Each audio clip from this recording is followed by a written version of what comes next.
everyone, Josh here with Exis Network, bringing you all another Outerplane video, and today we're doing that Sigma video that I promised you all yesterday, so here it is. Now, to unlock Sigma, you have to get 250 of her pieces. To do that, you have to clear all 100 floors of tower. Now, I've had a few people ask me, Josh, the reset is in a few days. Do you think they're going to allow us to go through the tower stages that we've already done before again and get the same exact rewards? I cannot confirm nor deny that. However, one thing that does stand out to me is I do not think, now I could be completely wrong, and kind of, I hope that I am, because it would help a lot of free-to-plays and casuals out there.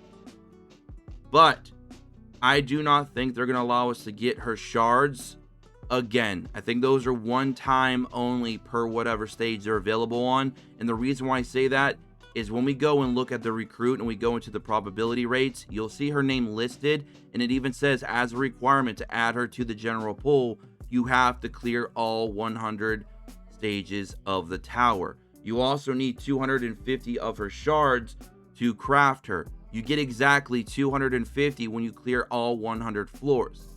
Now, I don't think from a business standpoint it would make much sense if players could come in here and farm up 250 shards every month or so, and then also add her to the banner, because then what would be the point of pulling for her when you could just wait a couple months and just farm up all the shards you need from the tower? So I just don't think, realistically speaking, that they would do that. If I'm wrong, that's awesome, but I just don't think that's how that's going to work. But again, if I am wrong in a few days when we get reset and it is a bit different or whatever, I will update you all at that time. But as of right now, the only way I know of to unlock her for sure is to complete all 100 stages of tower. Even if that takes you multiple months to accomplish, I think that is the intended goal of what they want you to do to unlock her. Just for confirmation, some visual representation here. Let's go to the recruit. Let's go down here to chance info. And then as you can see right here, must clear Skyward Tower 100 floor. It doesn't say must unlock her, must get her shards. It specifies Skyward Tower 100 floors. So I think that's just kind of what they intended. But let's go ahead and check out her skills now. Now, the video is definitely, very low quality and all that good stuff. And the person who unlocked her for this video definitely probably did not do it by legit means. And the reason why I say that is there is a lot of hackers going on, or a lot of hacking going on right now in Outerplane, and the devs are working hard to try and resolve that. From what I'm hearing, the dev team is quite small for Outerplane right now. That might change when they go to global. So they're trying to work around the clock, trying to take care of this hacker situation, because a lot of people in Arena just have Sigmas out of nowhere, and there's no way they cleared 100 floors of tower, especially with their very low-end teams. That looks like they just started that day or the day after, and they're definitely not whaling either, because their units are all still very weak. As you can see in this video, we have another such situation. I don't know where this video came from. I found it in the Outerplane official.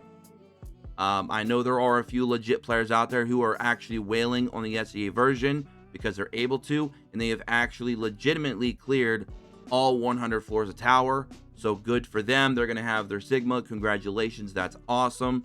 But for everyone else, quit doing that. Like, why are you hacking? It's 2023. Are you kidding me? Really? Why are we doing this?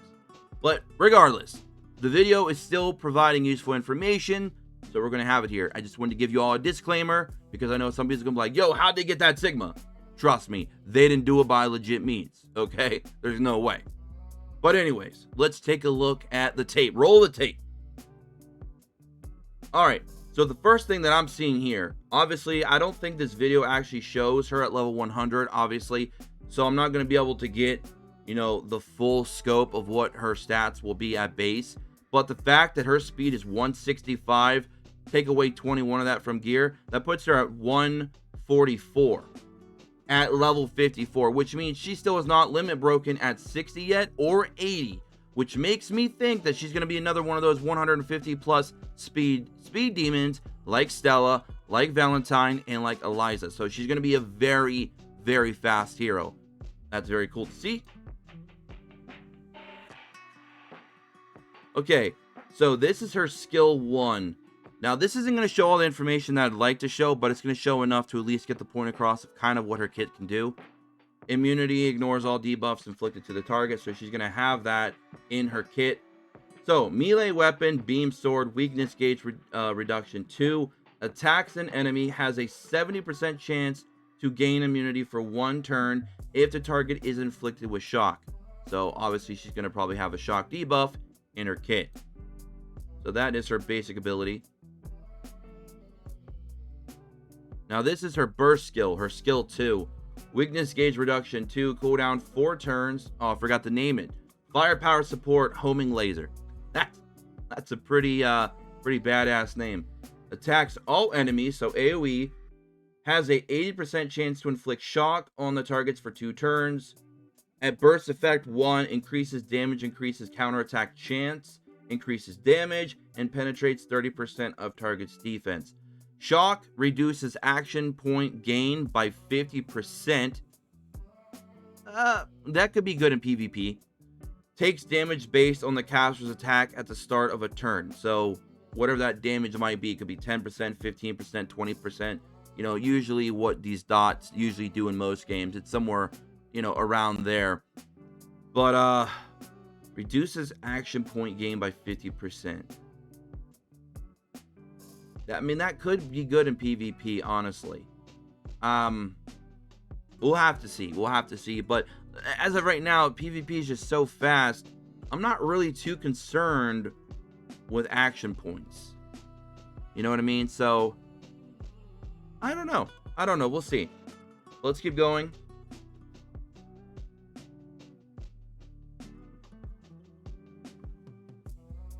Okay. Add-on strike launcher. Weakness gauge reduction 3, cooldown 4 turns. This is her ultimate. So it's a 4-turn cooldown. Attacks all enemies, so another AoE. Increases all allies priority by 1% for each target damage. That can't be right. 1%. So you're gonna go up like what? Most times you're gonna go up against the wave, PvP, etc. You're gonna get 4% priority for an ultimate?